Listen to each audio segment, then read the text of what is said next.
Criterios. Una entrevista de Mix de Medios.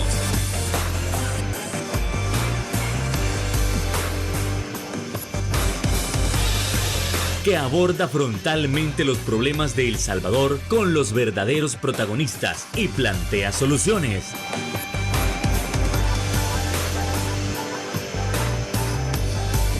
Criterios. Hola, ¿qué tal? Muy buenas noches, sean todos y cada uno de ustedes bienvenidos a una emisión más aquí en Criterios en este lunes 6 de marzo. Qué gusto que usted nos pueda estar acompañando para iniciar esta semana con el análisis de todas esas situaciones tan importantes que nos interesan como salvadoreños y salvadoreñas. A ver, en este caso vamos a comenzar analizando cuáles son las proyecciones económicas que se tienen para el presente año y también para el año 2024. Si bien es cierto, desde que se comenzó a superar esta crisis por la pandemia, la economía ha sido difícil de irse recuperando, pero aunque a pasos lentos, pero se ha ido recuperando. ¿Qué proyección tienen los salvadoreños respecto a podrá mejorar o nos vamos a quedar estancados? ¿Qué es lo que va a suceder? Y también, ¿qué es lo que está pasando en el quehacer legislativo respecto a los subsidios que se le dará al transporte y también respecto al voto en el exterior? Esto y más nosotros lo estaremos abordando con nuestra invitada estelar. Estamos hablando de la honorable diputada de la Asamblea Legislativa, doctora Ana Figueroa. ¿Qué tal, doctora? Muy buenas noches, encantado. ¿Qué tal, Fernando? ¿Cómo estás? Buenas noches. Y también un saludo al pueblo salvadoreño que está siempre pendiente de tu programa. Quiero enviar un caluroso saludo también a nuestra querida diáspora que siempre están pendientes no solo de tu programa, sino también del quehacer legislativo. Siempre estamos recibiendo los comentarios de ellos en redes sociales, así que nos consta que están súper bien informados. Saludos a todos.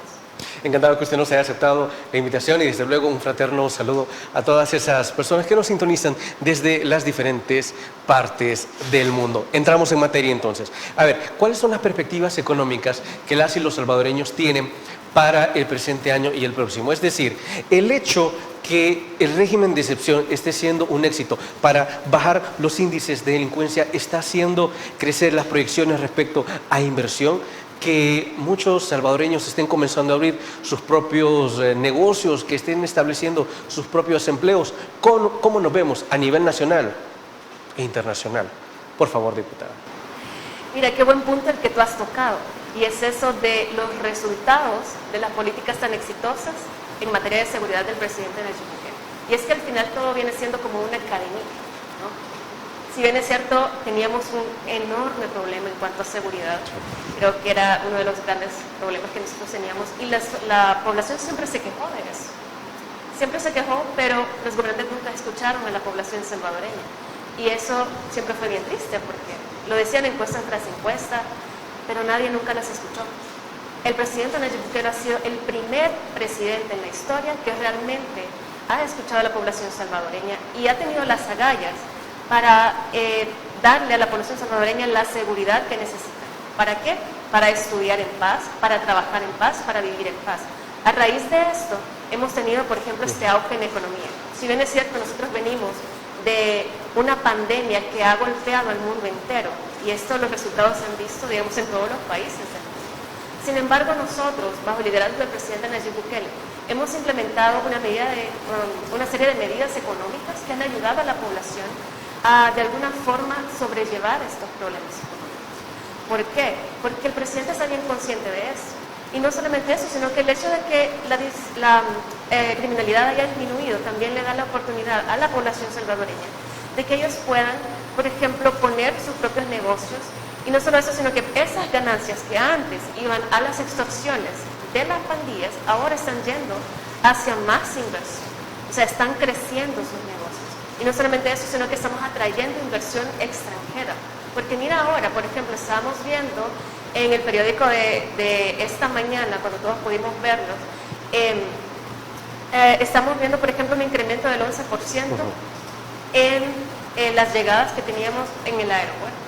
Eso quiere decir que más y más personas están viniendo a nuestro país. ¿Por qué? Porque están viendo que estamos atravesando por un momento bastante especial de transformación profunda. Y esto conlleva a un clima de seguridad en todo sentido, incluyendo las inversiones. O sea, el clima de turismo también mejora a raíz de eso, porque la gente se siente más segura. Antes, por ejemplo, decían, no sé si ir a El Salvador, porque he escuchado en las noticias que es un país bastante violento. De hecho, estábamos liderando siempre aquella lista de los países más violentos del mundo y nosotros ni siquiera estábamos en guerra, al menos oficialmente hablando. Estábamos, por ejemplo, siempre peleando el primer lugar con Honduras, de aquella lista de homicidios por cada 100.000 habitantes. Sin mencionar la estigmatización que se le daba a cada uno de las y los salvadoreños respecto a usted iba de viaje y alguien me preguntaba, mira, usted es pandillera, o sea, siempre pasaba eso. Exacto. Y quizás nosotros, y aquí me identifico bastante con nuestra diáspora, porque yo fui diáspora por 12 años, y cuando nosotros nos preguntan afuera, ¿de dónde eres? Al menos años atrás, y nosotros decíamos que éramos del Salvador, la gente a veces no sabía dónde estaba El Salvador, porque nunca habían escuchado de eso. Entonces se tocaba como dibujar el mapita, decir aquí está Estados Unidos, aquí está México, más abajo está Centroamérica y por ahí hay un país bastante pequeñito que se llama El Salvador. Las personas que sí habían escuchado el país, lo habían escuchado por cosas malas, por violencia, por esta lista de homicidios por cada 100.000 habitantes, por migración en masa a causa, por ejemplo, de esta violencia, a causa de las pandillas, a causa de la falta de oportunidades que no había acá. Sin embargo, ahora la percepción ha cambiado, inclusive a nivel internacional, porque cuando se le pregunta a la gente de dónde ellos son, ellos dicen, yo soy del Salvador, entonces les dicen, yo he escuchado sobre Nayib Bukele, he escuchado que él está liderando un país con agallas, he escuchado que ha tomado las decisiones correctas por su gente y que no le ha importado absolutamente nada más que lo que su gente necesita. He escuchado que tienen unas playas hermosas, he escuchado que tienen volcanes muchísimos, inclusive activos, he escuchado que tienen gente muy trabajadora, o sea, ahora se manejan cosas buenas.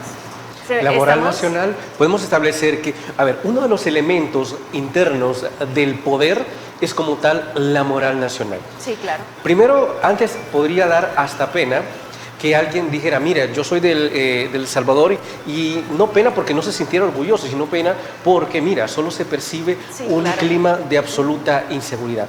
Pero ahora, esa moral nacional puede haber aumentado como tal, decir, yo soy del Salvador, yo soy de ese gobierno que venció a las pandillas o que las está venciendo.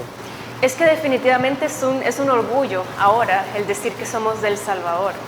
Y lo que tú mencionas de sentir pena, quizás sí, y quizás claro, en aquel momento, claro, porque es que no es agradable el que te digan a ti, por ejemplo, tú eres de ese país, yo sé eso y eso y eso de tu país, todas son cosas malas. Sí. Realmente te hace sentir mal. Pero ahora realmente reina un clima de tranquilidad, de más paz, y te lo digo porque yo nací en Soyapango.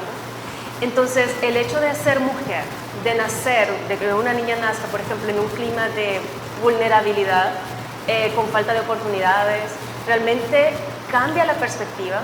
Y cuando tú estás acostumbrado a crecer en un ambiente, digamos así, vulnerable, cuando la violencia reina alrededor de ti, tú creces con esa psicosis. Entonces, cuando vas al exterior y ves que la realidad es bien diferente allá afuera, yo decía, por ejemplo, yo quiero que esta realidad se respire en mi país.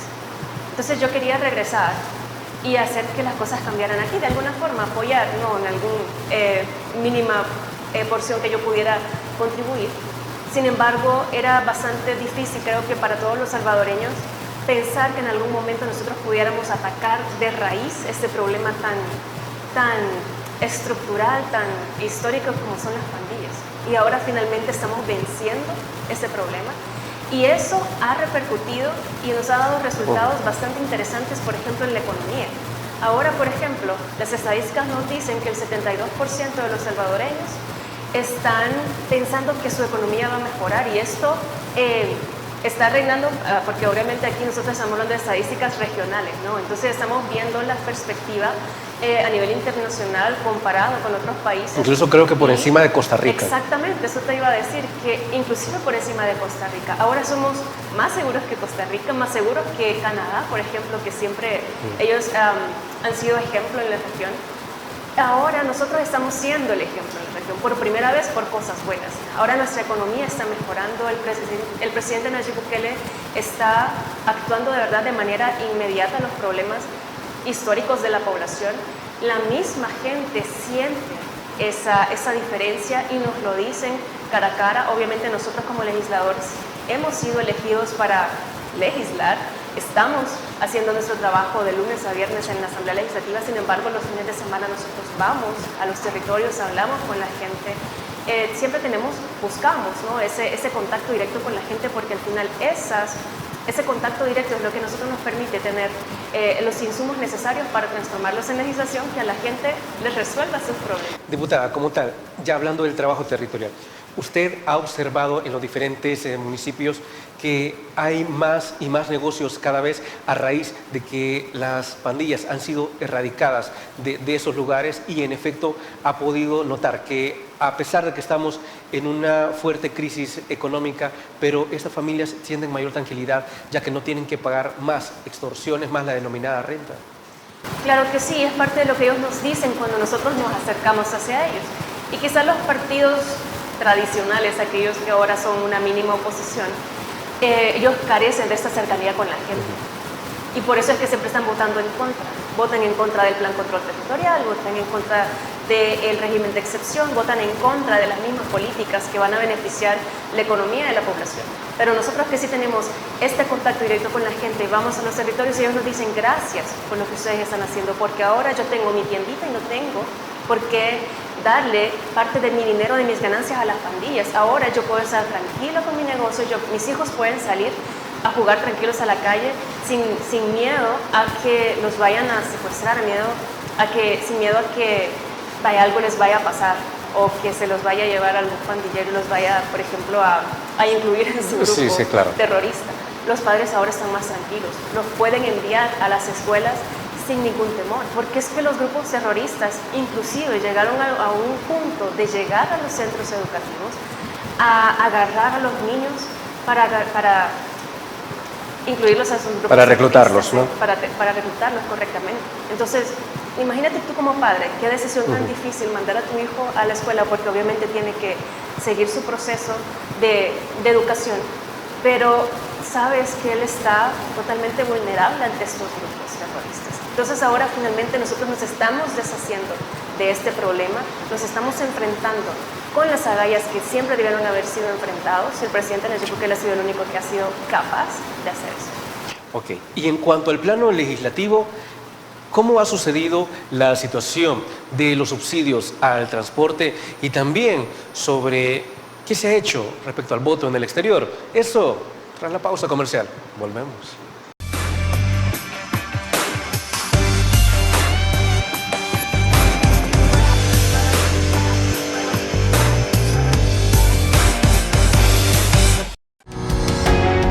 Samvar, una empresa que cree en la sostenibilidad ecológica y en la cultura de productos biodegradables en El Salvador, decididos a proveer las mejores soluciones en limpieza, porque cuidar el medio ambiente es tarea de todos.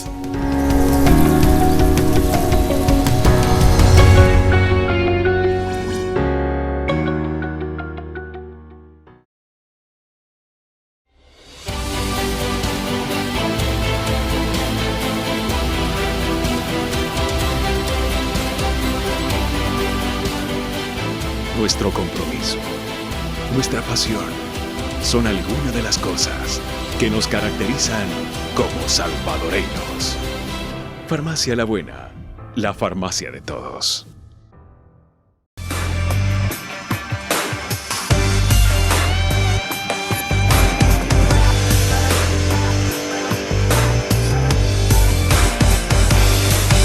Desde luego que para nadie es un secreto que esta crisis europea nos ha golpeado a todos, una crisis que se hizo global como tal. A ver, y en ese sentido, ¿qué acciones ha implementado la actual administración para intentar frenar este golpe? Por ejemplo, en el transporte, ¿la ciudadanía salvadoreña está sintiendo los estragos, o es que desde la Asamblea Legislativa se han hecho las modificaciones pertinentes y las acciones necesarias para poder dar siquiera un subsidio y que el pasaje se mantenga al alcance del bolsillo de las familias salvadoreñas? Por favor, diputada. Claro que sí, es que las crisis mundiales al final nos afectan a todos, aunque no tengamos absolutamente nada que ver en esos conflictos. Y el precio del petróleo ha sufrido bastante a raíz de eso. Pero como te decía anteriormente, el presidente Nayib Bukele es siempre muy visionario y él está viendo, aunque nosotros estemos viendo de aquí en el momento en el que estamos ahora, él está viendo de aquí a meses, inclusive años más adelante, y él siempre se está adelantando a las crisis que la población salvadoreña pudiera enfrentar en el futuro. Y a causa de esto, de esta visión que el presidente tiene, por ejemplo, comenzamos desde el año pasado en la Asamblea Legislativa a intentar ayudar a la población salvadoreña con respecto a este tipo de problemas. Por ejemplo, quitamos varios impuestos a la gasolina para ayudar a la población salvadoreña a disminuir estos costos a sus bolsillos, porque sabemos lo importante que es para ellos. Y ahora, en la plenaria pasada también acabamos de aprobar un subsidio para el transporte público. Obviamente aquí estamos viendo diferentes sectores de la población. En aquellos estamos viendo a las personas que utilizan su vehículo, sin embargo ahora estamos viendo a la población en general, a las que usan el transporte colectivo, y el subsidio va focalizado a este tipo de población. ¿Por qué? Porque sabemos lo importante que es para ellos en el presupuesto mensual que ellos tienen, digamos, lo que ellos destinan hacia el transporte público. Y aquí es donde realmente nosotros siempre estamos viendo cómo nosotros beneficiamos a la población salvadoreña. El presidente siempre está pensando qué tipo de iniciativas pueden ir orientadas hacia esto, y obviamente desde la Asamblea Legislativa siempre vamos a estar apoyando las iniciativas del presidente Nayib Bukele, aparte de las iniciativas que nosotros también generamos al interior de la Asamblea Legislativa. Ahora, eso como un primer punto respecto al trabajo que se está haciendo en el plano legislativo. Otro factor muy importante, y es que no debemos olvidar que nos encontramos en un año preelectoral. Nos encaminamos a los comicios del año 2024. Ahora, con respecto al voto en el exterior, ¿qué es lo que está mencionando nuestra diáspora? ¿Está satisfecha con esto? ¿Está satisfecha con las nuevas modalidades como el voto remoto por internet y el voto electrónico presencial? ¿Cuáles son las opiniones? Y también sobre si esto es también una vía para acercarnos más a nuestra diáspora. Diputada. Fíjate que la diáspora siempre ha sido marginalizada, siempre ha sido olvidada. Ellos siempre los tenían como simples remeseros. A este punto, la diáspora aporta a la economía salvadoreña más o menos el 25 a 28% del Producto Interno Bruto. Esto es bastante dinero. Si tú le quitas a nuestra economía este porcentaje de dinero, realmente nos quedamos en problemas. La diáspora siempre ha apoyado muchísimo a nuestra población, pero su apoyo va más allá de las remesas. Pero los gobiernos anteriores nunca quisieron ver la importancia real que tenía la diáspora, porque va mucho más allá de eso. El presidente Nayib Bukele ha sido el primero que ha reconocido esa importancia, y es que al final es la tercera parte de la población salvadoreña la que está residiendo fuera. Es la tercera parte de la población salvadoreña la que ha sido siempre ignorada, la que ha sido siempre relegada a, bueno, mándame tu dinero, pero no opines, no votes y nada.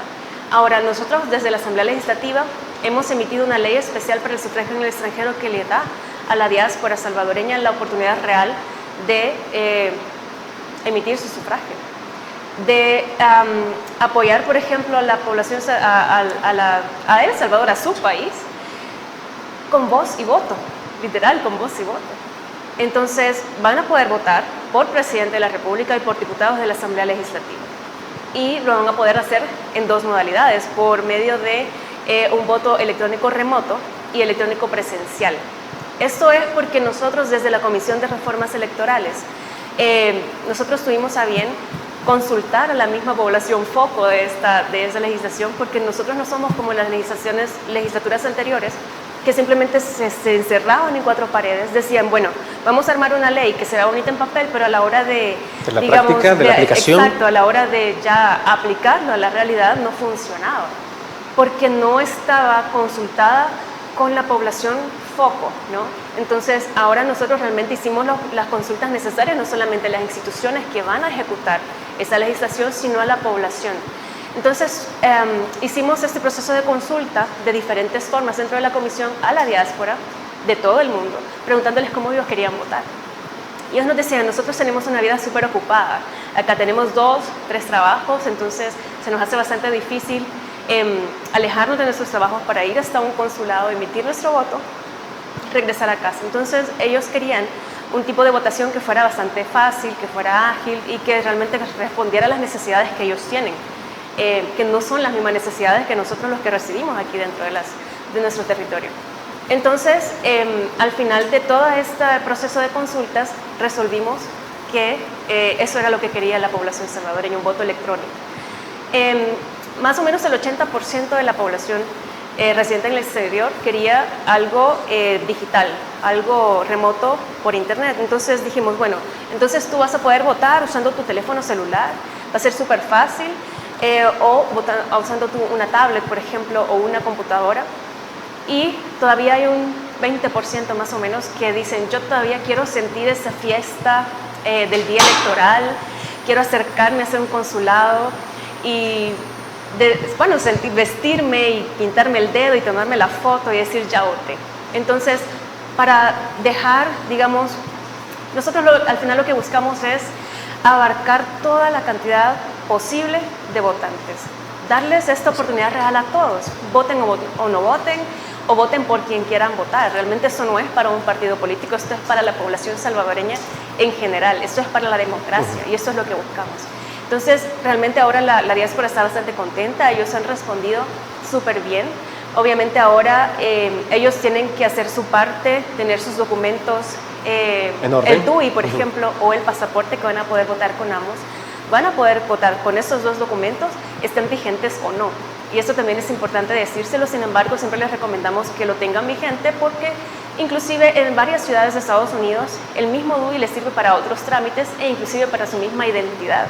Entonces, nosotros realmente estamos legislando para todos los salvadoreños tal como lo mandata nuestra Constitución, para todos los salvadoreños, no importa dónde estén. Diputada, es imposible no mencionar algunos de los comentarios que vienen de parte de la oposición respecto al voto en el exterior.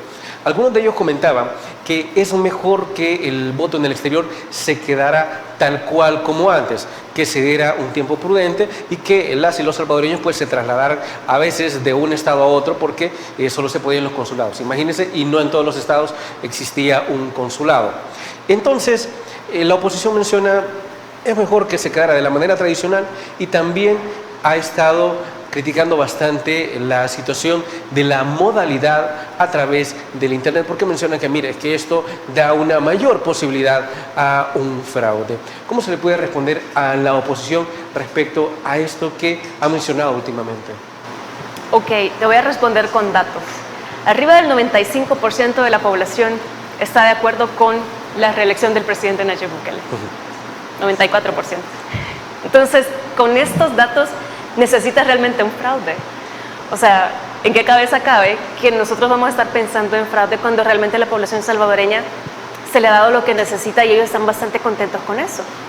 Y obviamente la diáspora no está ajena a eso. ¿Por qué? Porque toda su familia y sus amigos siguen residiendo en El Salvador. Entonces, por ejemplo, tienes a una persona residiendo en Nueva York y tiene su familia acá. Su familia está siendo extorsionada por las pandillas.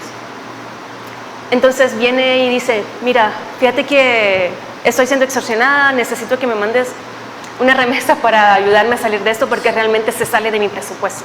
Entonces viene la diáspora y te ayuda.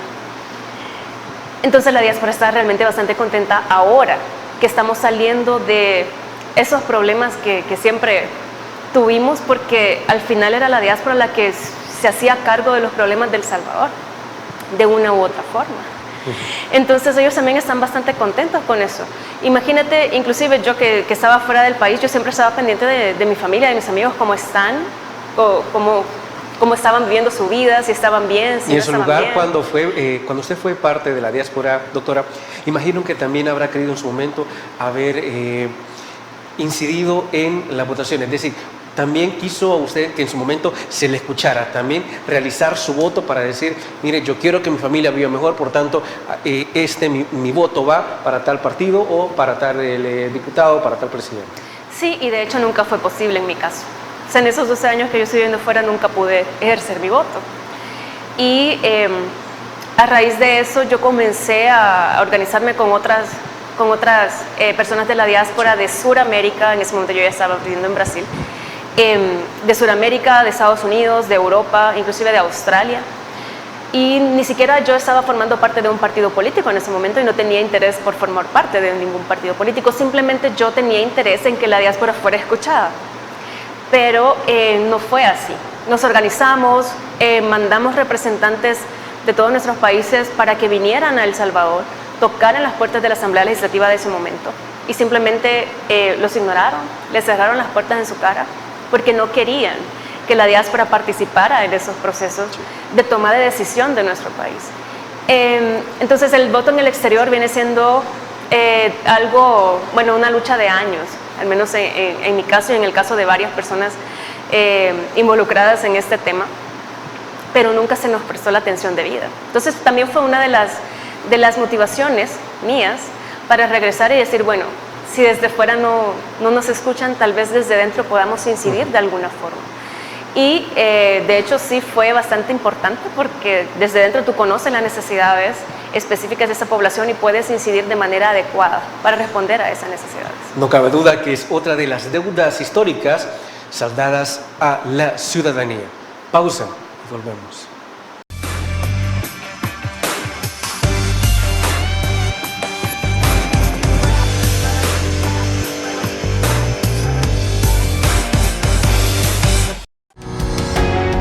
Samvar, una empresa que cree en la sostenibilidad ecológica y en la cultura de productos biodegradables en El Salvador, decididos a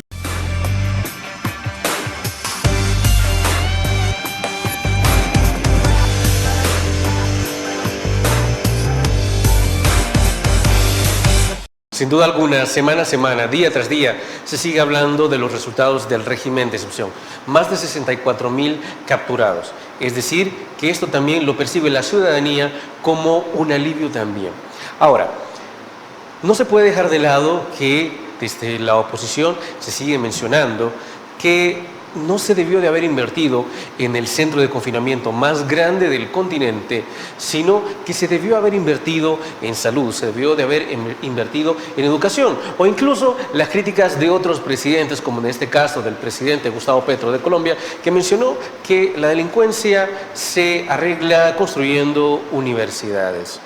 Pero desde aquí, ¿cómo se puede ver el régimen de excepción? Es cierto que no se le está invirtiendo en educación, que primero se debió de haber priorizado la educación antes de un centro de confinamiento. ¿De qué lado nos quedamos? Por favor, diputada. Es que no se trata de primero en educación o primero en el régimen de excepción o primero en seguridad. Yo creo que el presidente Nayib Bukele tiene bien clara esta perspectiva y él está invirtiendo en todo al mismo tiempo. Por ejemplo, en educación se está invirtiendo bastante. La primera dama tiene esa política súper bonita de mi primera escuela, en la que, el mismo presidente Nayib Bukele, él mismo dijo que en un año se iba a hacer más de 5,000 escuelas o reparar más de 5,000 escuelas. Y eso es lo que se está haciendo en este momento. A los niños, a todos los del sistema público, inclusive los del sistema privado, comenzaron a decir que ellos también querían formar parte de ese programa. Se les ha dado una laptop. Y a los niños más pequeños de tercer grado para abajo se les ha dado una tablet. Y si usted me lo permite, no estamos hablando de laptops ni computadora, como se dice en la jerga salvadoreña, marca pajarito, sino que estamos hablando de instrumentos de calidad que no se le van a quebrar como en el pasado. Exactamente, o sea, son cosas de calidad. Y es que lo público debe ser mejor o igual que lo privado, en palabras del mismo presidente. Y él lo ha puesto en práctica desde el primer momento. Por la Asamblea Legislativa pasaron todos estos programas que obviamente nosotros siempre apoyamos y se ha llevado al mismo tiempo que la seguridad. O sea, los problemas nuestros realmente no es de primero, ¿sabes qué? Nos vamos a enfocar solamente en esto, porque lo demás no importa. No es así como funciona la cosa. Por ejemplo, hay otros presidentes que pueden decir, quizás la educación es primero. Y como alguien que realmente tiene la palabra educación como algo fundamental, te puedo decir que es súper importante y quizás yo siempre lo he dicho, es clave para sacar a nuestro país adelante. También hay otras cosas que nos aquejan y que, por ejemplo, imagínate, como ya te decía anteriormente, los niños van a las escuelas, pero eran atacados por los mismos grupos terroristas. O sea, no eran capaces de estudiar en un ambiente que a ellos les hiciera sentir seguros o que pudieran aprender en paz. Claro, incluso podemos imaginar cuántos maestros de diferentes escuelas fueron asesinados en todos estos años, dejando a los niños sin alguien, sin una guía para su educación. Exactamente, o sea, no solo los estudiantes, sino también los maestros siempre fueron víctimas de los grupos terroristas. Los mismos universitarios, en su ir y venir de su centro educativo, también fueron víctimas de esos grupos terroristas. Entonces, ¿cómo tú puedes educar a una población en paz cuando tienes a estos grupos terroristas que no te dejan avanzar? ¿Cómo tú quieres avanzar en cuanto a economía cuando tienes a estos grupos terroristas que no dejan a los empresarios trabajar en paz? ¿Cómo tú puedes avanzar en otros temas, en turismo, por ejemplo, cuando tienes a los grupos terroristas que no te dejan a los turistas disfrutar de tu país en paz? Entonces, realmente sí tienes que llevar todo a la par, pero hay ciertos problemas que necesitan especial atención. Y aquí, y esta ha sido una noticia que le ha dado la vuelta al mundo, el Centro de Confinamiento del Terrorismo, pero se ha hablado cosas buenas. Y gente de todo el mundo ha dicho, a mí me parece que la perspectiva del presidente Nayib Bukele ha sido bastante acertada para su gente. Y ellos lo reconocen, tal vez ellos no tienen el mismo problema, pero saben el problema del cual adolecemos nosotros y saben que la solución es la correcta. Y muy a pesar de que algunos organismos internacionales demuestren preocupación, entre comillas, pero realmente ellos no están aquí enfrentando todos esos problemas, ellos no están aquí sufriendo como las familias salvadoreñas sufren o han sufrido a lo largo de todas estas décadas de hijas desaparecidas, de hijas violentadas, de hijos que han sido reclutados por estos grupos terroristas, de hijos que han desaparecido también o hijos asesinados. Realmente ha sido mucho el dolor por el que el pueblo salvadoreño ha pasado y es necesario que ahora vivamos en paz para poder sacar todo el potencial que tiene nuestro país. Diputada, entre los elementos de la justicia, si bien está la parte represiva, menciona la oposición que primero se debió de haber invertido en prevención. Entonces, como usted me está mencionando, hay situaciones que se están invirtiendo al mismo tiempo. Para contestarles a la oposición sobre si es cierto que se está invirtiendo o no es cierto que se está invirtiendo en prevención, ¿qué mecanismos o instrumentos se han implementado a la fecha para evitar que este problema se repita a futuro? Bueno, si bien es cierto, estamos teniendo resultados maravillosos, que quizás la población entera nunca antes pensó que fuera posible vivir con esta paz de nuevo, ¿no? Pero es necesario que estos resultados sean sostenibles a lo largo del tiempo. Y para eso es necesario también actuar en cuanto a prevención. El mismo plan control territorial es por fases. Imagínate esto viene desde el 2019 que el presidente entró en su mandato, pero la Asamblea Legislativa de ese momento nunca le dio el apoyo necesario para implementar todas estas fases. La fase 2, por ejemplo, son los CUBOS, los Centros Urbanos de Bienestar y Oportunidades, que su mismo nombre lo dice, oportunidades. O sea, están siendo construidos en puntos bien específicos que, por ejemplo, en Soyapango, en Mexicanos, en Apopa, que son al final unos espacios bastante vulnerables, estigmatizados a lo largo de la historia, que los jóvenes han necesitado eso, oportunidades. Y son centros en los que ellos se pueden acercar. Hay espacios lúdicos, hay espacios donde ellos se pueden acercar y tener, por ejemplo, acceso a más educación. Hay actividades extracurriculares que dependen obviamente de las necesidades de cada uno de esos espacios. Pueden aprender música, pueden aprender arte, pueden aprender otras cosas que los van a alejar de que puedan pensar en pertenecer siquiera a un grupo terrorista. Esto es lo que necesitamos, oportunidades, darle oportunidades a nuestros jóvenes, porque al final siempre quizás esto fue lo que nos faltó, lo que los gobiernos anteriores nunca le dieron a nuestra niñez, a nuestra adolescencia, inclusive a nuestros hombres y mujeres ya adultos, oportunidades, y por eso es que la tercera parte de nuestra población tuvo que emigrar para buscar estas oportunidades. Ahora nosotros estamos sentando las bases para transformar nuestro país y que aquellas causas que expulsaron a esa tercera parte de la población realmente cambien.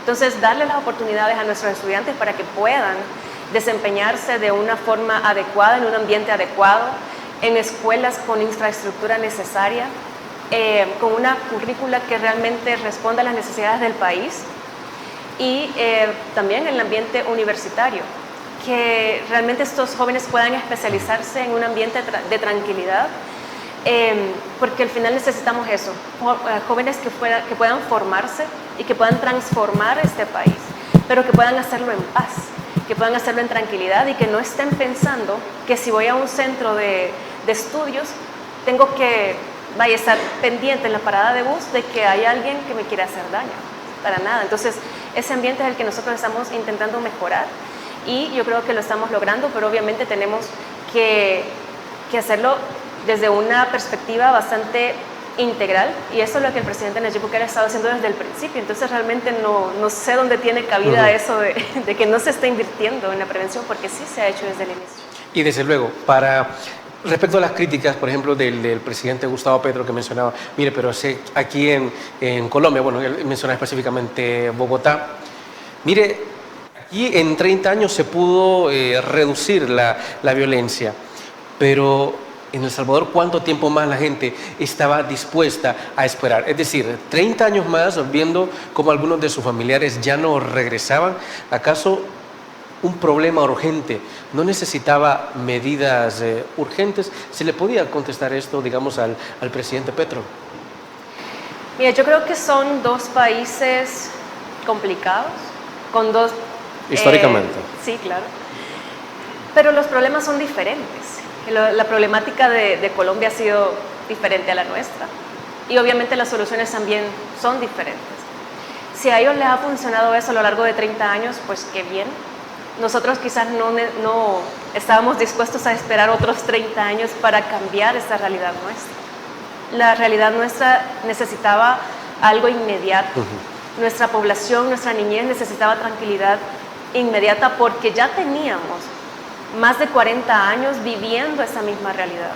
Esa misma realidad, ese mismo dolor que tanto nos aquejó, ya no era sostenible más en el tiempo, ya no podíamos aguantarlo más. Entonces, si Colombia pudo lograr, o Bogotá pudo lograrlo en 30 años, qué bien por ellos, pero nosotros no podíamos esperar 30 años más a poder lograr lo que ellos lograron en 30 años. Nosotros necesitábamos cambios ya, la población no podía aguantarlo más, y qué bien que bajo el liderazgo del presidente Nayib Bukele hemos podido lograrlo. Y en torno también respecto a que estamos cerca del Día Internacional de la Mujer y también del Día Nacional de los Derechos Humanos de la Mujer, podemos mencionar que la situación económica, política y social de la mujer ha cambiado en el país. Eso tras la pausa comercial. Volvemos.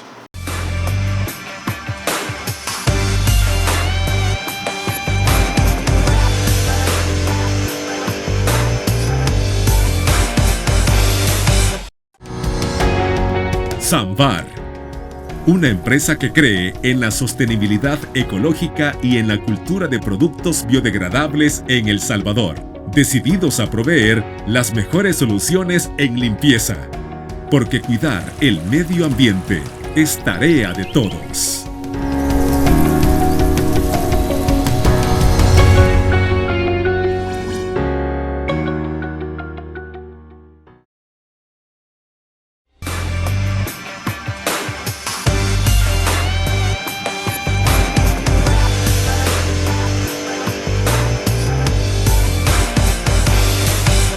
Hay que aclarar algo.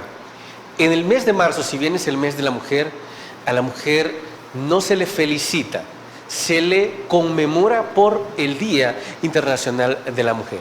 Y en El Salvador, ese día, aparte de ser un día sumamente importante, también será el Día Nacional de los Derechos Humanos de la Mujer. Nosotros específicamente queremos saber ¿qué tanta importancia se le ha dado en los últimos años a la participación de la mujer, tanto a nivel político, económico y social, y las demás áreas que comprenden nuestra nación? Por favor, diputada.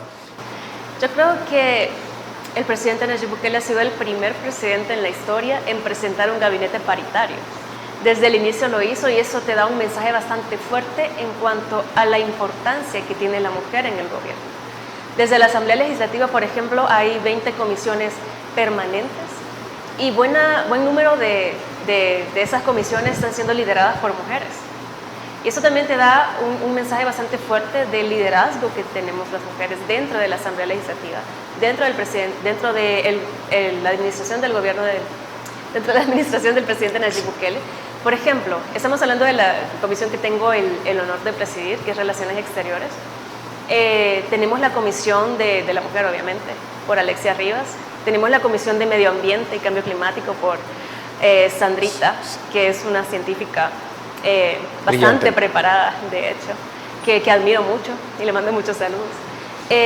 La Comisión de Legislación y Puntos Constitucionales, que también es una de las más importantes de la Asamblea, es por Marcela Pinedo. Hay otra comisión de municipalismo también por Elisa Rosales. Y así hay varias comisiones que son de las más importantes que están siendo lideradas por mujeres. Entonces eso te da un mensaje bastante fuerte de la importancia que se le da a la mujer en cuanto a este tipo de espacios. Y obviamente nosotros desde esos espacios que tenemos el honor de liderar también sabemos la responsabilidad que conlleva. Porque obviamente estamos en un punto donde todo el mundo nos ve, todo el mundo ve nuestro desempeño, se nos exige bastante, pero también desde aquí nosotros podemos abrir más espacios para que más niñas y más mujeres puedan optar a este tipo de espacios de tomas de decisión que son tan importantes para nuestro país. A ver, y otra a cosa. mí me gustaría también, Sí. Perdón que te interrumpa. Adelante. A mí me gustaría también incentivar a otras niñas a que se preparen porque Sumamente realmente vale la pena tener ese tipo de incidencia en nuestra sociedad, y a medida que más mujeres vamos haciendo parte de ese tipo de espacios, podemos hacer que nuestra misma sociedad cambie. A ver, la estigmatización respecto a la participación de la mujer en política ha sido sumamente fuerte en años anteriores. Pero digamos en este caso, con la llegada de nuevas ideas al poder, dentro de nuevas ideas, dentro del partido como tal, se le ha dado esa oportunidad a las mujeres de decirle también a las mujeres jóvenes: vengan, aquí hay un espacio, aquí hay toma de decisiones, ustedes son importantes, ustedes son relevantes, nosotros las necesitamos. ¿Se le ha dado ese espacio a nuevas ideas? Claro que sí. Desde el inicio yo creo que ha sido un partido político bastante que se le ha dado apertura a las mujeres, se le ha dado apertura a la juventud, cosa que nunca antes un partido político hizo. ¿Por qué? Porque el mismo presidente puso el ejemplo. O sea, él fue un hombre joven que incidió en la política a su corta edad. Yo creo que eso motivó a muchos jóvenes a poder participar también de la política y también a crear un partido político que le diera esos espacios a la juventud. Y también quizás esto despertó en la misma juventud aquel deseo de decir, bueno, sí, hubo un hombre capaz de hacer eso, de incidir de tal forma en nuestro país, yo también puedo hacerlo. Y no solamente eso, sino de sentirte tomado en cuenta, de que tu opinión, de que tu formación académica profesional fuera importante para el puesto que tú estás desempeñando, creo que también es bastante importante. Entonces, el hecho de que a la juventud y a la mujer en especial se le haya dado esta apertura dentro de un partido político, creo que es bastante importante. Y creo también, agregando, diputada, que se debe mencionar que en Nuevas Ideas, si no me equivoco, la juventud y también las mujeres no solo están de nombre, porque de repente alguno que otro partido político puede decir, miren, nosotros sí tenemos un área de género, un área de juventud, pero a la hora de la hora, esta juventud, las mujeres como tal, no tienen una participación directa en las decisiones más importantes de la institución política, cosa que en Nuevas Ideas entiendo que no es así. Exacto, y quizás por eso te mencionaba anteriormente que no es solo de nombre, sino que se les ha dado a las mujeres, se nos ha dado a las mujeres puestos clave. Y esto es por la confianza que se tiene, no solamente, porque no es decir, antes en un partido político a los jóvenes se les usaba solamente para andar haciendo propaganda, sí, para andar campañas, las banderas, no sé qué. Pero ahora realmente los jóvenes, imagínate la bancada CIAN en la Asamblea Legislativa, es la bancada más joven de la historia. O sea, cuando entramos, cuando tomamos posesión, el 1 de mayo de 2021, esta asamblea era la más joven y la bancada CIAN tenía en promedio 30 años de edad más o menos.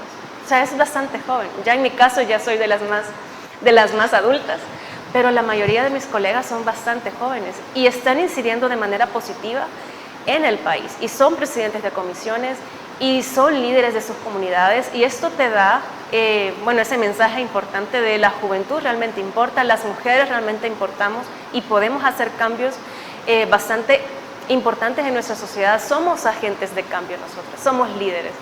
Y voy a comunidades, imagínate, algunas veces, y me encuentro con algunas estructuras donde la mayor parte de ellas son mujeres. Y les digo, miren, las felicito, veo que la mayor parte de ustedes son mujeres y qué bien que todas ustedes son líderes y están tomando esta responsabilidad en sus manos por sus comunidades. Sigan trabajando así, que las necesitamos. Desde luego, tenemos una nación que está llena de líderes y lideresas. Pausa y volvemos.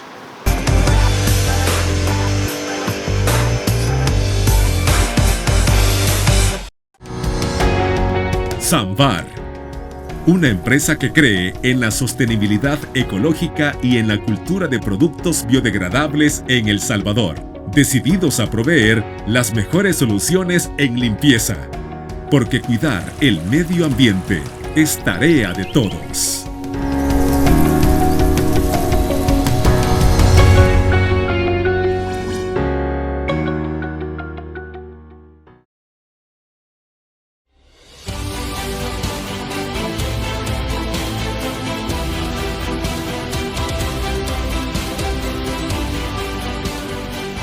Nuestro compromiso, nuestra pasión, son algunas de las cosas que nos caracterizan como salvadoreños.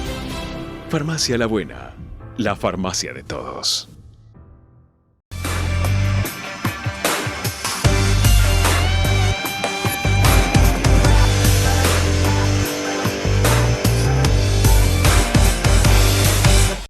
Y siempre si hablamos respecto al Día Internacional de la Mujer, no es posible obviar sobre la situación de los derechos humanos de la mujer en El Salvador. Es decir, en los últimos años estos derechos se han defendido o se han vulnerado. ¿Dónde nos quedamos, diputada? Qué bien que tú tocas ese tema, y yo creo que, no solo creo yo, sino que yo siento que la población salvadoreña, quizás la mayor parte de ellas que somos las mujeres, nos hemos sentido no defendidas por el Estado en todas estas décadas anteriores. Nos hemos sentido vulneradas, nos hemos sentido solas, pero ahora realmente esas cosas están cambiando. Los derechos humanos de las mujeres ahora están siendo respetados, así como los derechos humanos de la mayoría de la población, así como siempre debió haber sido. No los derechos de las minorías que están encerradas en una cárcel, aquellas que siempre nos hicieron daño, sino que los derechos humanos de las personas de bien, de los que se levantan tempranito por cuidar a su familia, por sacar adelante a su familia y a su país. Los derechos humanos de esas mujeres, de esos hombres, son los que siempre debieron haber sido protegidos por el Estado. Y eso es lo que ahora estamos haciendo, inclusive desde la Asamblea Legislativa. También estamos luchando porque los feminicidios no prescriban. Y eso creo que es bastante interesante porque nunca antes se le dio la atención necesaria a los derechos de la mujer. Siempre se hablaba de sí, los derechos de la mujer y no sé qué, pero realmente nunca se actuó de la manera en que debió haberse actuado. Ahora realmente eso está cambiando bajo la visión del presidente Nayib Bukele. Y qué bueno saberlo, diputada. Doctora, hemos llegado al final de nuestro programa, pero no queremos irnos sin antes agradecerle por haber traído todos sus criterios respecto a todos esos temas tan importantes, y le agradecemos que haya aceptado nuestra invitación y esperamos desde luego tenerla próximamente para seguir analizando más de estos temas de gran importancia. Bueno, gracias Fernando por el espacio, gracias a la población salvadoreña por también estar pendiente de tu espacio, de nuestro quehacer legislativo. Siempre un saludo súper cariñoso a nuestra diáspora que está pendiente de todo lo que hacemos, y hacerles el recordatorio de estar pendientes de sus documentos para estos próximos comicios. Recuerden el DUI y el pasaporte, van a poder usarlos para estas elecciones de 2024, así que pendientes. Así sea, diputada, todos tienen que estar pendientes. Amigos y amigas televidentes, gracias por habernos acompañado una vez más. Recuerde, el criterio más importante en todo aspecto siempre lo va a tener usted. Que descanse. Feliz inicio de semana. Criterio. Una entrevista de Mix de Medios.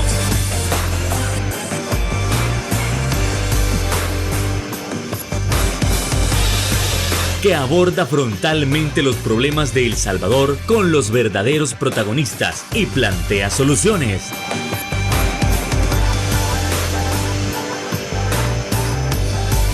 Criterios.